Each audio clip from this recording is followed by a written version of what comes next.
Ok, pessoal, aqui estou de volta para mais uma review. O capítulo dessa semana se inicia com uma leve refrescada na memória. Temos a mensagem do ego para o Kunigami. Rensuke Kunigami-sama. A resposta está na batalha. Torne-se o guerreiro de combate físico supremo. Ego explicava para Henry e para os meninos ali no banco. O treino especial que eu dei para ele foi focado em aprimorar o senso de espaço necessário para esportes de combate, bem como construir o tipo de físico que o manterá de pé em colisões físicas. Essas são qualidades úteis para um atacante, é claro, mas serão armas que o farão se destacar em qualquer posição. A Henry então concluiu: então, é por isso que você colocou o Kunigami-kan como meio campista defensivo nesse tempo? E o ego continuou: é isso. Ao usá-lo ao mesmo tempo que Ryosei Shidou e Barou, facilitamos o contra-ataque, já que temos muitos jogadores no ataque. É por isso que nessa partida, Rensuke Kunigami usará seu corpo como escudo para interromper os contra-ataques da França. Ele é o nosso tanque de defesa. Com a jogada sendo concluída, os torcedores vibravam com a estreia do herói adormecido usando o manto da Terra do Sol Nascente. A bola veio em direção ao Ario, que com sua estatura conseguiu dominá-la no ar com o peito e disse: eu vou continuar fazendo isso. O narrador se animava. A situação se inverteu, pessoal. O Japão está lançando seu contra-ataque. E Isagi pensava enquanto Hiyori recebia a bola de Ario. O plano do ego está funcionando. Karasu ainda é o centro dos nossos ataques. Isso me permitirá focar em se movimentar por trás da formação principal e atacar os pontos fracos do inimigo. Essa é a estratégia de duas vias que o Ego-san elaborou para nos permitir contra-atacar no segundo tempo. O Hiyori tocou a bola pro Ryo enquanto gritava: corra! E o Ryo dominou dizendo: deixa comigo. Os franceses começavam a sentir a pressão enquanto o Isagi pensava: estamos conseguindo acompanhar a França melhor do que no primeiro tempo, e isso está desgastando nossos adversários. Mas uma coisa ainda me incomoda. Nesse momento, Hugo apareceu na frente do Ryo. Olá, você não vai escapar. O Mikage deu com a língua nos dentes enquanto aceitou. Você tem bons olhos, cílios de borboleta. O Isagi continuou: eu ainda não consigo visualizar como derrotar o Hugo. Se eu me tornar o número 2 desse time e focar totalmente em passar a bola, os ataques ficariam mais fáceis, mas eu estaria simplesmente fazendo o que o Hugo descreveu e tentaria me tornar adequado em prol da vitória. E esse não é o papel que o Ego-san quer pra mim. Se eu vou viver como o melhor atacante do mundo, eu tenho que encontrar uma nova teoria que vença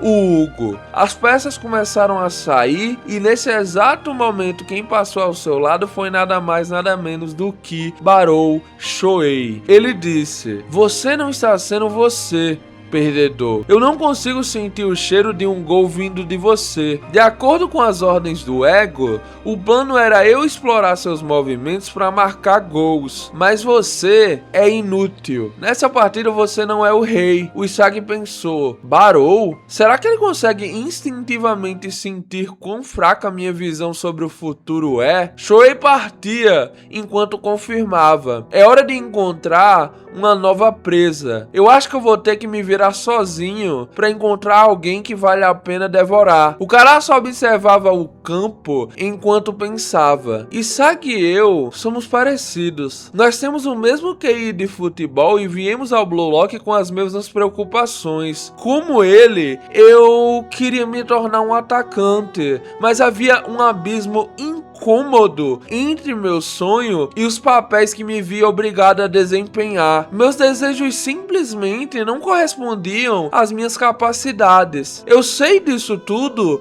muito bem.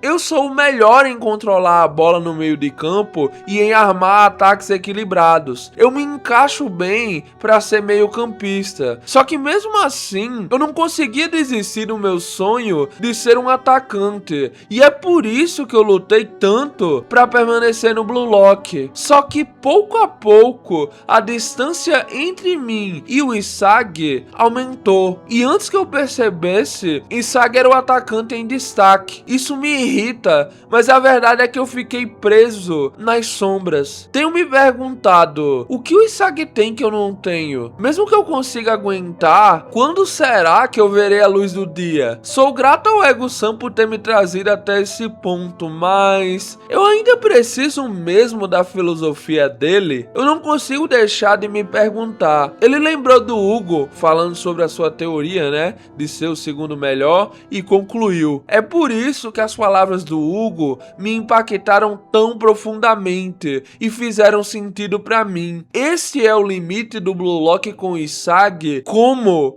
número 1. Gritando pro camaleão passar, Ryo, recebendo a pressão de Hugo, agradeceu ao Corvo enquanto tocava. Ao dominar a bola, ele seguiu com essa ideia em sua mente. Então, se eu me tornar o segundo melhor, eu posso mudar o Blue Lock. O Hugo comentou: você é realmente bom, Tabito Caraço. Eu não acho que esse método é a resposta definitiva, mas por agora é uma escolha pro futuro onde eu não preciso desistir do meu sonho de ser o melhor atacante do mundo. O Aiko elogiou: boa mudança. Barou só queria seu gol. Passa, caramba. Hiyori o convidou: vamos lá, Corvo errante. Se eu puder criar um gol aqui e agora, eu poderei derrotar Isagi. Eu vou dar a volta por cima. O Blue Lock se tornará o meu time. Fazendo o passe, a bola viajava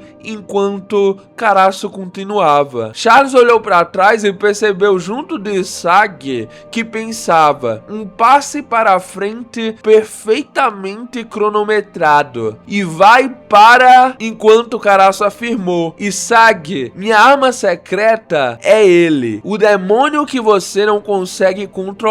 Shidou recebia o passe enquanto a lombra batia. Meu ego está prestes a explodir. É isso que Ryusei dizia. E o capítulo da semana acaba assim, gente. Começando com o Kunigami, eu acredito que parte da minha decepção com o ego em relação a ele fica mais clara ainda com essa sua explicação. A teoria que estava sendo mais comentada desde a época dali que o treinamento dele foi demonstrado, né, acabou que sendo confirmada. O treinamento dele foi focado em aprimorar o senso de espaço necessário para esportes de combate, bem como construir o tipo físico que o manterá em pé em colisões físicas. Basicamente, o treino serviu para tornar um muro uma muralha, né? Chega a ser bizarro o quanto até o próprio ego evidencia como isso é funcional para um atacante, o que obviamente deixa mais claro, né, os indícios que o Kunigami vai uma hora ou outra retomar sua posição original. Mas o problema real para mim é como essa substituição em si não faz sentido. Você olha pro Kunigami entrando nesse segundo tempo e, cara, tipo assim, ele não deveria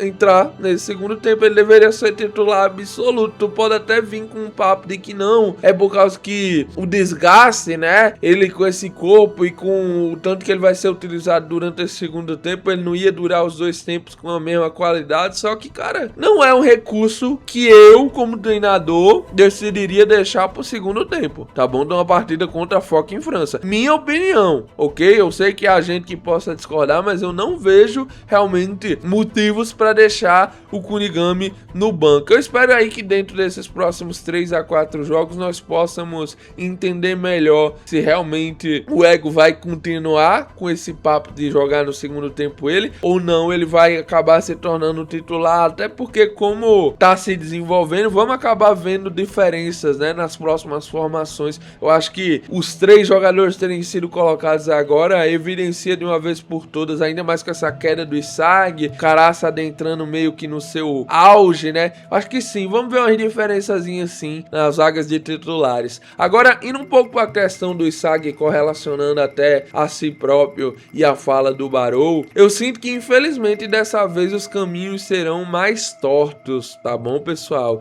E tudo por culpa até do próprio Yoshi mesmo, beleza? Eu já vi nessas últimas semanas bastante decepção com essa rota extremamente repetitiva que o Kaneshiro tomou pro desenvolvimento do Isagi. E o que é pior de tudo é que realmente eu também consigo sentir esse feeling de que a Liga Egoísta e o treinamento de 50 dias não serviram de praticamente nada. É pelo menos uma impressão que se dá, né? Claro que tem o ponto de que os meninos do Sub-20 dos outros países são muito fortes e obviamente não seria tão fácil, ainda mais contra a França, mas o ponto que eu acho que talvez seja a questão toda aqui trazida, né, é que existiriam outras maneiras de trabalhar essa barreira sem ficar parecendo que o Isagi é um inútil, tá bom? É um inútil. Tipo, esse Isagi e o Isagi do início da Liga Egoísta estão igual por igual, ok? Nesse sentido, pelo menos. É como se tudo agora caísse nas costas do cara, sendo que tem outros 9 no campo, e eu entendo que é o peso de ser o número 1 que tá sendo trabalhado e tudo mais, mas ainda assim eu acho que tá um pouco exagerado, tá? Tão tentando deixar o Yoshi muito inútil nesse jogo, num nível que eu acho que não comba muito bem com o que nós vimos sendo desenvolvido. Tudo bem ele fazer as coisas e falhar, ele tá sendo colocado de lado porque não tá dando certo, mas talvez é mais uma vez, né, o meu problema particular com o pacing. Eu ainda não me acostumei com esse pacing, eu sei que tem gente que tá gostando do ritmo ser mais rápido, mas realmente eu acho que isso não dá espaço para conseguirmos ver mais do Yoshi, tá bom? O Yoshi faz 1 ou 2 jogadas e pronto, ele já é considerado pelo resto do time inteiro algo que não tá funcionando e vamos tentar outra coisa, deixa o de lado agora de uma vez por todas. Oxi, como assim? Tão rápido? Mas beleza, né? Em termos de pacing, pro pacing ser do jeito que tá sendo, ele precisa acontecer dessa forma. Agora, pra mim, pelo menos, a questão do Isagi é totalmente psicológica, tá, gente? Não que já não tenha sido nas outras vezes, né? Mas eu custo acreditar que o Isagi já não tenha isso que a obra tá tentando nos vender como seu limitador. E eu digo mais, ele também já sabe o que deveria estar fazendo, só que ele não percebeu que ele já sabe. É a impressão que me dá. Tudo se volta à questão desse foco no que o Hugo disse o estar limitando nesse exato momento.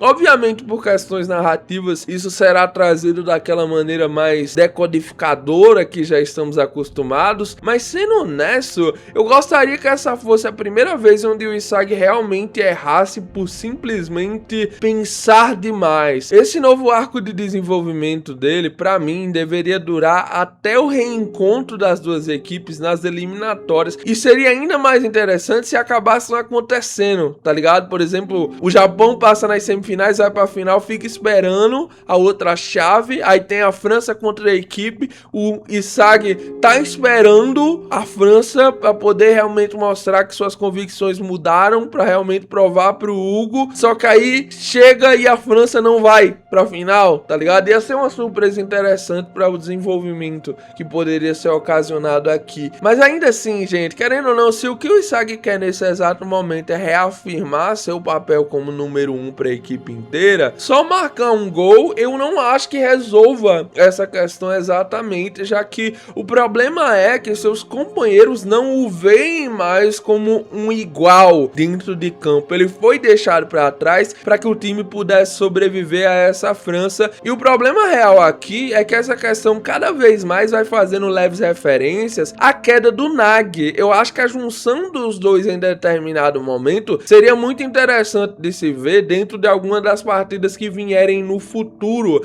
até porque a partir do momento que o Sai entrar, as coisas vão ficar bem diferentes no ambiente do Japão como unidade, né, como equipe em si. E se o Isagi já estiver nessa queda, só fica mais complicado ainda. Reparem bem como dessa vez o núcleo não se encerra com o Isagi tomando sua decisão e as peças saindo, né? E sim com o Barou cortando ele para dizer que nessa partida, ao que ele sentiu, o Yoshi não vai chegar a lugar nenhum. Sobre o Caraço, gente, o que primeiro eu tenho a falar é que eu adorei essa parte mais introspectiva perspectiva dele sendo colocada para nós. Finalmente entendemos mais de sua ótica e sua frustração, mas ao mesmo tempo a sua nova jornada temporária, como o próprio colocou, pode acabar voltando contra si. Eu acredito que sim, gente. Há um motivo do porquê o Hugo chegou com essa conversa para o Isagi e não para o Caraço, por exemplo, e isso não está relacionado com sua popularidade, ok? Há um motivo do porquê o Ego insiste tanto que esse não é o caminho a se seguir, e eu entendo que alguma hora ou outra teríamos que ver os garotos abandonando um pouco essa teoria fixa do Ego, mas talvez o problema aqui com o Caraço seja esse seu desejo de tomar o que é do Isagi pra si. Ele se enxerga no lugar dele. Já deu pra entender isso muito bem com suas palavras. É essa sua busca nesse jogo de agora, e talvez assim, parte dos problemas que o Isagi tá enfrentando agora sejam exatamente explicados nessa busca por pegar o que não é seu. Ele sempre viu o Rin no topo, queria pegar ali o top 1, pegou o top 1, mas agora ele não sabe o que fazer, porque ele sempre só focou realmente no objetivo, né? E não no depois de alcançar esse objetivo exatamente. O problema é que o Caraço não é o maestro, tá bom, gente? Se for para resumir, o seu futebol, por mais que tenha se mostrado incrível no quesito construção e visão, não impacta todos ao seu redor como o do Isagi.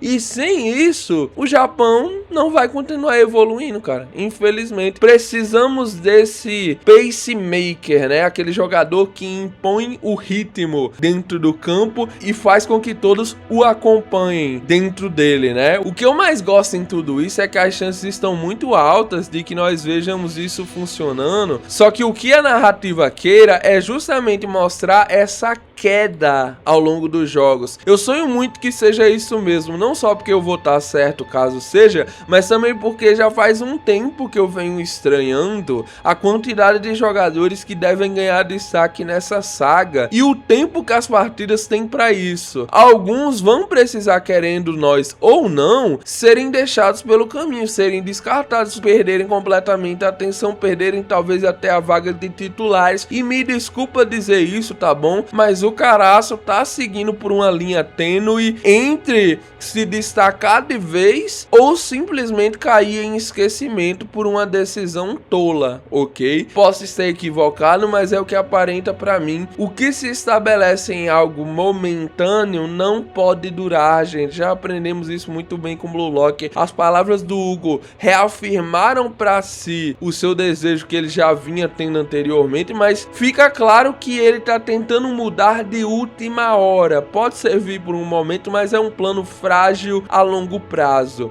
Ainda mais considerando quem recebeu a bola, né? Eu acho que a escolha do Shidou resume perfeitamente o quanto os próximos lances podem contribuir para o Caraço se cegar no seu próprio desejo. Ele vai fundamentar sua realidade através de uma possibilidade e não de uma garantia, né? Eu quero muito ver se isso que estou imaginando é possível, porque teríamos as peças sendo viradas de ponta cabeça só para serem reviradas novamente em um momento futuro, quebrando quase que por inteiro os personagens que davam para um novo sistema como o certo, né? Estavam apostando nele totalmente e tinham abandonado o Isagi de lado. Eu acho importante lembrar que o Kaneshiro já deu entrevista respondendo uma pergunta de um fã com outra pergunta. Nessa pergunta ele questionava se os fãs continuariam amando o Isagi independentemente do que acontecesse no futuro, e eu acho que sim, começamos a ver aos poucos o nascimento desse Yoshi mais egoísta correlacionado ao lado negativo mesmo da palavra, sabe? Que é o que normalmente é mais usado, mas aqui em Blue Lock se esquecemos um pouco disso. Não há a mínima chance de alguém que chegue nesse nível não acabe causando confusão com os demais, né? Jogadores ali do elenco, ainda mais pensando que todo mundo é muito jovem, não tem essa maturidade, e pensando também que o Isagi, sendo um egoísta mais de boazinho, já ocasiona alguns problemas com o pessoal, né?